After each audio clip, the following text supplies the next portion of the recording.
నేటి 39వ శ్లోకం. ఉజృంభాంభోరుహాణాం ప్రభవతి పయసాం యా శ్రియై నోష్ణతాయై పుష్ణాత్యాలోకమాత్రం నతు దిశతి దృశాం దృశ్యమానా విఘాతం పూర్వాద్రేరేవ పూర్వం దివమనుచ పునః పావని తిక్ముఖానాం ఏనాం సైన్యీ విభాసౌ నుదతు నుతిపదైకాస్పదం ప్రాక్తనీవః. సూర్యదేవుడు ఎందుకు నుతించటానికి నమస్కరించటానికి ఆస్పదమైన వాడో ఈ శ్లోకంలో అద్భుతంగా ఆవిష్కరించాడు మయూరుడు.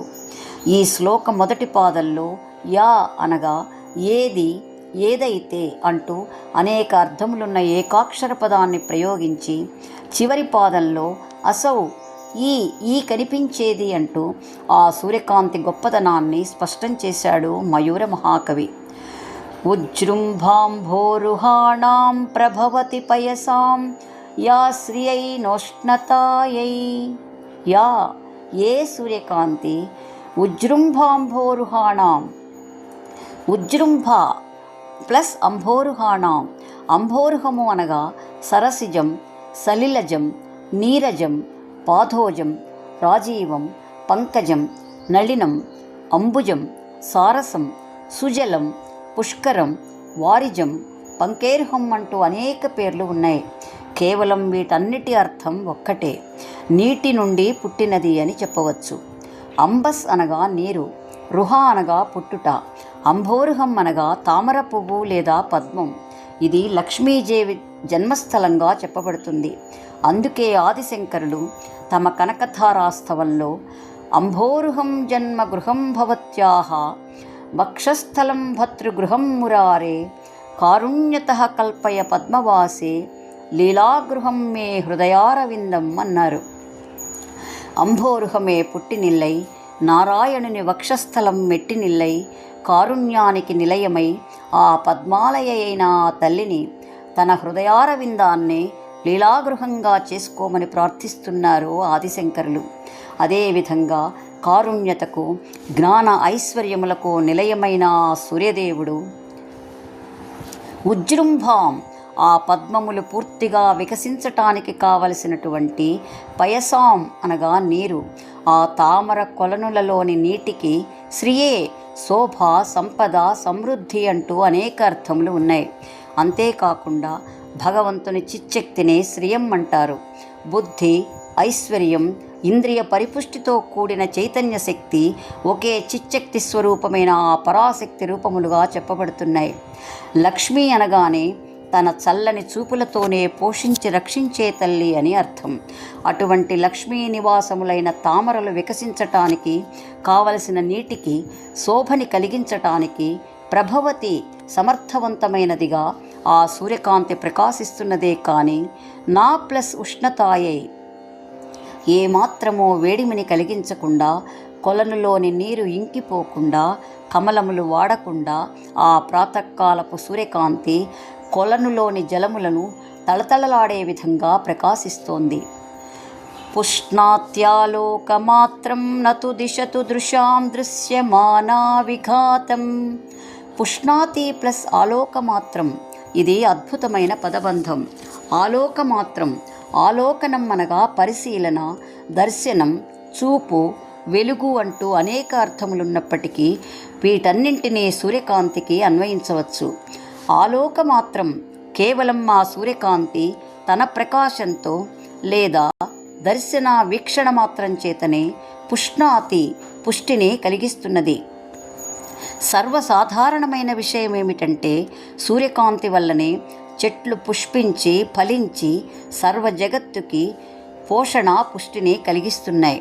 సూర్యకాంతిని గ్రహించి వృక్షములు ఆహారాన్ని తయారు చేసి హవ్య కవ్యముల ద్వారా సమస్త జగతికే కాకుండా దేవతలు, పితృదేవతలకు సైతం పుష్టిని కలిగిస్తున్నాయి అని ఒక అర్థం.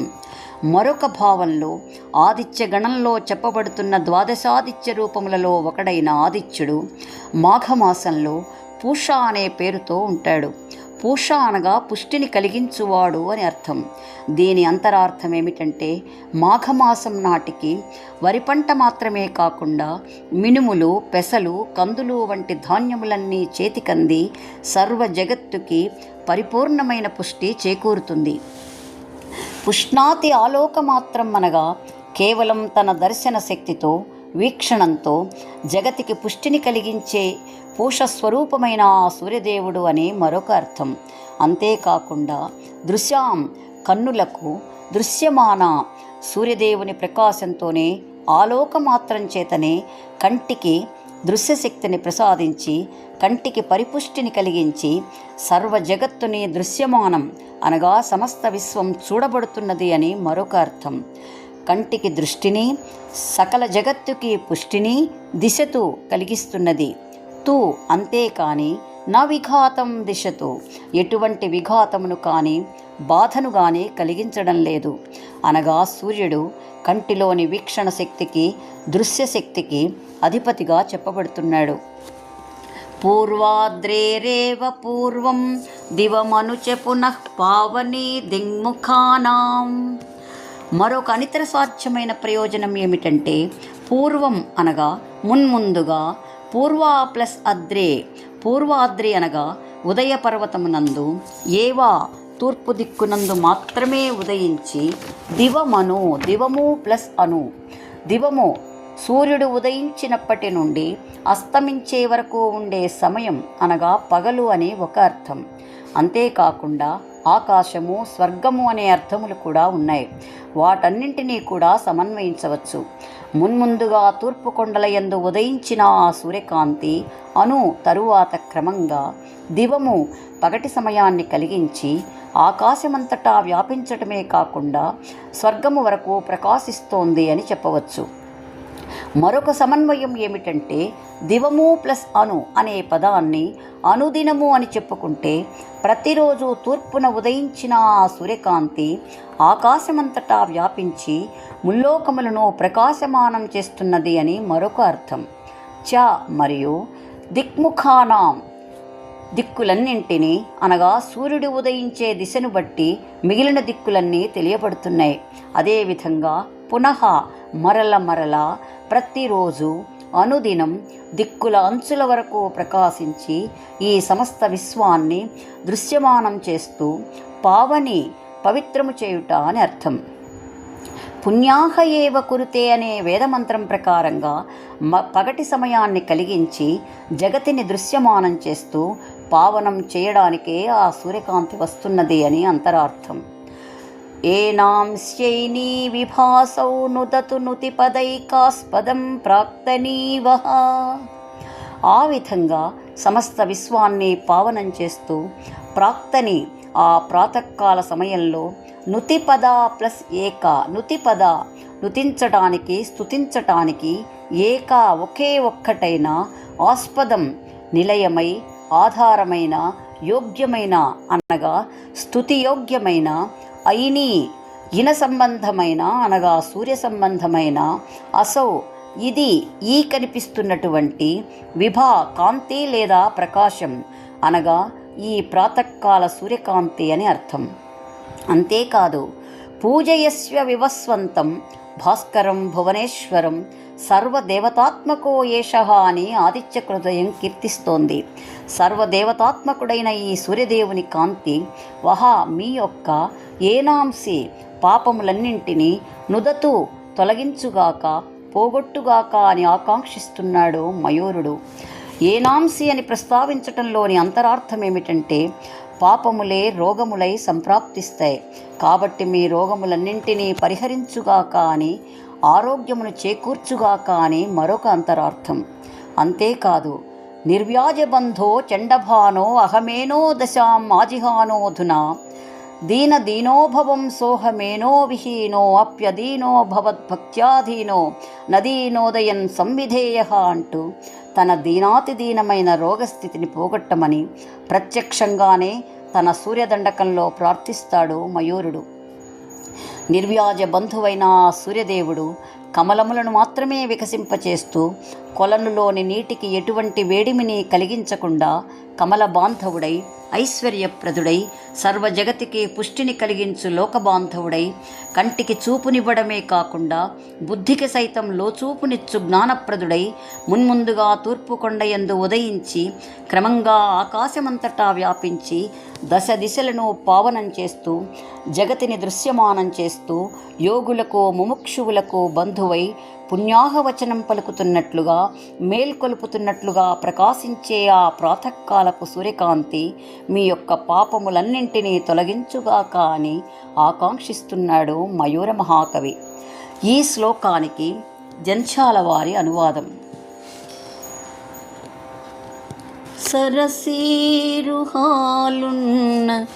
జలరాశికెప్పుడు శోభలేగాని తాపము లేదు, చారునేత్రాలకు నెప్పుడు దృష్టి నొసగి బహు సౌఖ్యములేగాని బాధలేదు. అటవీ వనాలలో బాటసారికి మార్గము సుగమమై దుర్గమము లేదు. ధర్మయుద్ధాలందు